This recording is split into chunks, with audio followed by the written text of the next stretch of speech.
ফেব্রুয়ারিতে ত্রয়োদশ জাতীয় সংসদ নির্বাচন। সারা দেশ প্রস্তুত হচ্ছে একটি অবাধ, সুষ্ঠু ও গ্রহণযোগ্য নির্বাচনের জন্য। কি ভাবছেন সাধারণ মানুষ থেকে শুরু করে আগামী জনপ্রতিনিধিরা, সে কথা জানাতে ডিবিসি নিউজের ইলেকশন এক্সপ্রেস ছুটে যাচ্ছে সব সংসদীয় আসনে। এখন আছে সংসদীয় আসন 159, নেত্রকোনা 3-এ। সিএসআরএম ডিবিসি ইলেকশন এক্সপ্রেস আজ রয়েছে নেত্রকোনা 3 আসনে। কেন্দুয়া এবং আটপাড়া দুটি উপজেলার 20টি ইউনিয়ন এবং একটি পৌরসভার 4.5 লাখ ভোটারের এই নেত্রকোনা 3 আসন রয়েছে। তরুণ ভোটারদের আধিক্য, পুরুষ ভোটার বেশি এই আসনটিতে এবং তৃতীয় লিঙ্গের ভোটারও রয়েছে কিছু। স্বাধীনতা পরবর্তী সময়ে এই জনপদের মানুষের ভাগ্যের খুব বেশি একটা উন্নয়ন হয়নি বলে অভিযোগ এখানকার স্থানীয় ভোটারদের।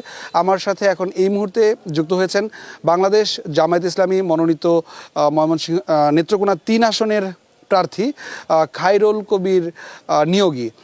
তিনি বীর মুক্তিযোদ্ধার সন্তান এবং ডাকসুর একজন সাবেক ছাত্রনেতা। একটু বলবেন যে আসলে এই আসনের মানুষের কেন উন্নয়ন হয়নি, এই আসনে শিক্ষা এবং স্বাস্থ্য খাতে এখনও ভঙ্গুর অবস্থা কেন? বিসমিল্লাহির রহমানির রহিম। ধন্যবাদ ডিবিসি নিউজকে। আসলে এই কেন্দ্র আটপাড়া একটা ব্যাপক একটা অঞ্চল, জনপদ। এখানে 2টি আসন নিয়ে আমাদের নির্বাচনী এলাকা এবং প্রায় 21টি ইউনিয়ন। এই জনপদে আসলে দীর্ঘদিন 54 বছরের জনগণ আসলে যে স্বপ্ন দেখেছে, স্বপ্ন বাস্তবায়িত হয়নি। কারণ হচ্ছে যে যারা এই রাজনৈতিক অভিভাবক ছিলেন তাদের মাঝে সততা, আন্তরিকতা এবং তাদের ব্যক্তি স্বার্থ এবং তাদের দলীয় স্বার্থের বাইরে তারা জনগণের কল্যাণে তারা কোনো চিন্তা করতে পারেনি। বিধায়ী এই জনপদের মানুষের আশা আকাঙ্ক্ষা অনেক ক্ষেত্রেই অপূরিত রয়েছে আর কি। বাংলাদেশ জামায়াত ইসলাম থেকে আপনাকে মনোনয়ন দেওয়া হয়েছে, ইতোমধ্যে আপনি কাজ শুরু করেছেন, মানুষের কাছে যাচ্ছেন, মানুষের দ্বারে দ্বারে গিয়ে ভোট প্রার্থনা করছেন, আপনার পরিকল্পনার কথা জানাচ্ছেন। মানুষ কেমন সাড়া দিচ্ছে? আলহামদুলিল্লাহ, আমরা বিভিন্ন জনপথে বিভিন্ন পথে ঘাটে প্রান্তরে আমরা যাচ্ছি। আমরা জনগণের মাঝে একটা আশাতীত আমরা সাড়া পাচ্ছি।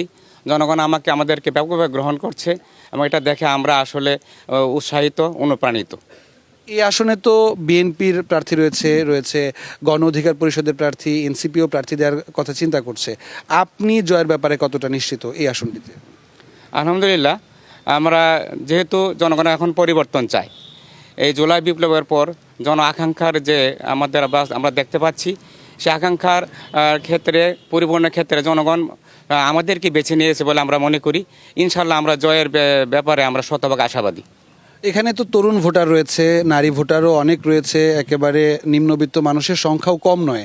তাদের নিয়ে আসলে আপনার কি সুনির্দিষ্ট পরিকল্পনা আছে নির্বাচনের পরে যদি জয়ী হতে পারেন? ইনশাল্লাহ জি, আমরা দুটোভাবে কাজ করতে চাই। একটা হচ্ছে যে বিদ্যমান যে সামাজিক সুরক্ষাগুলো আছে, সামাজিক নিরাপত্তা ব্যবস্থাগুলো আছে, এগুলোর ক্ষেত্রে জনগণের এগুলো প্রাপ্তির ক্ষেত্রে যে অব্যবস্থাপনা রয়েছে বা বিশৃঙ্খলা রয়েছে, সেগুলো আমরা এগুলো শৃঙ্খলা ফিরিয়ে আনবো। পাশাপাশি আমরা ইনশাল্লাহ যদি জয়ী হতে পারি, আমরা এই যুব কল্যাণে, নারী এবং শিশুদের কল্যাণে এবং প্রবীণদের কল্যাণে আমরা আমরা কর্মসূচি নিব। আর আমি বিশেষ করে ঢাকা বিশ্ববিদ্যালয় থেকে আমি সমাজ কল্যাণে পাশ করা, যার কারণে আমি এই ক্ষেত্রে প্রবীণদের কল্যাণে, শিশুদের কল্যাণে, নারীদের কল্যাণে, যুবকদের কল্যাণে কী কর্মসূচি নিতে হয় এই ব্যাপারে আমার কিছু পূর্ব অভিজ্ঞতা আছে। আপনি তো দীর্ঘ সময় যাবৎ শিক্ষকতা করছেন এই এলাকাতে, তো আসলে শিক্ষা খাতে কি উন্নয়ন দরকার, কি করবেন আপনি চিন্তা করছেন খুব সংক্ষেপে? জি ইনশাল্লাহ, আমি শিক্ষা খাতে আমি আগেই বলছি যে প্রচলিত যে ব্যবস্থাগুলো আছে, যে শিক্ষা প্রতিষ্ঠানগুলো আছে বা শিক্ষা ব্যবস্থাগুলো আছে, এগুলোর অনিয়ম আমি দূর করব, বিশৃঙ্খলা দূর করব। পাশাপাশি শিক্ষা ক্ষেত্রে আমি নতুন কিছু পরিকল্পনা এবং এই এলাকার মানে ছাত্ররা যাতে তারা গুণসম্মত শিক্ষা পায়, এই জন্য আমি আমার শিক্ষা থেকে, আমার অভিজ্ঞতা থেকে আমি চেষ্টা করবো। আপনার মাধ্যমে প্রত্যাশিত পরিবর্তন পাবে এই এলাকার মানুষ, এমনটা আসলে প্রত্যাশা স্থানীয় ভোটারদেরও। সিএসআরএম ডিবিসি ইলেকশন এক্সপ্রেসের সময় দেওয়ার জন্য আপনাকে ধন্যবাদ। সিএসআরএম ডিবিসি ইলেকশন এক্সপ্রেস আজ রয়েছে নেত্রকোনা 3 আসনে। পরবর্তী বুলেটিনে আমরা অন্য কোনো দলের জনপ্রতিনিধি যিনি হওয়ার চিন্তা করছেন তার ভাবনাগুলো জানানোর চেষ্টা করব। সে পর্যন্ত থাকুন ডিবিসি নিউজের সাথে।